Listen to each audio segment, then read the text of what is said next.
మీరు అడగండి. This is a chit chat. One by one.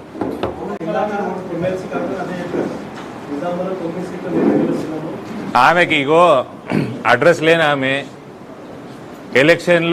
ఎలక్షన్లలో ఘోర పరాజయం చెందిన ఆమె, వాళ్ళ పార్టీకి రాష్ట్రంలో 20 నుంచి 25 సీట్ల మధ్యలో పడిపోయే అవకాశం ఉన్నది.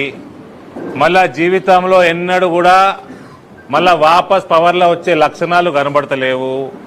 ఏ నియోజకవర్గంలో రాష్ట్రం నుంచి నాకు వచ్చిన సమాచారం బట్టి విపరీతమైన వ్యతిరేకత ఉన్నది.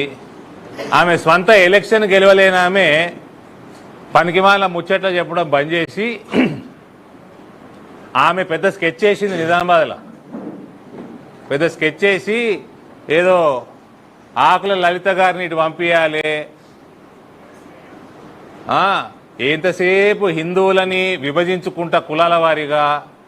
ఇలా ప్రాబ్లం ఏంటండి తెలుసా అండి? ఈ దొరలతోటి ప్రాబ్లం చెప్తా మీకు. నేను ఇంకోసారి స్పష్టంగా చెప్తున్నా, నేను దొరలు అన్నప్పుడు అహంకారంగా వ్యవహరించే వాళ్ళే, వెలమ సామాజిక వర్గం కాదు. వెలమ సామాజిక వర్గంలో కూడా సగం కంటే ఎక్కువ మంది కేసీఆర్కి వ్యతిరేకమే ఉన్నారు. ఇవాళ ఈ బాగా కళ్ళు నెత్తికెక్కుంటారు చూసినవా వాళ్ళు. వీళ్ళకి సంఖ్య తక్కువ, ఇన్సెక్యూరిటీ ఎక్కువ. ఎంతసేపు కులాల వారీగా విభజించాలా, కులాల వారీగా విభజించి కులాల మధ్యలో చిచ్చు పెట్టి వీళ్ళు ఎలక్షన్లు గెలిచి నడిపేయాలని. ఇది అయిపోయింది.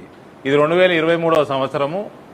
ఈ అవుట్డేటెడ్, కరప్ట్, అవినీతి రహితమైన ఈ మహిళకి ఎక్కడ కూడా స్థానం లేదు తెలంగాణలో. ఎక్కడ కూడా లేదు స్థానం. ఎక్కడ నిలబడ్డా కూడా ఈమె ఓడిపోయే వ్యవహారం ఉంది ఇవాళ తెలంగాణలో.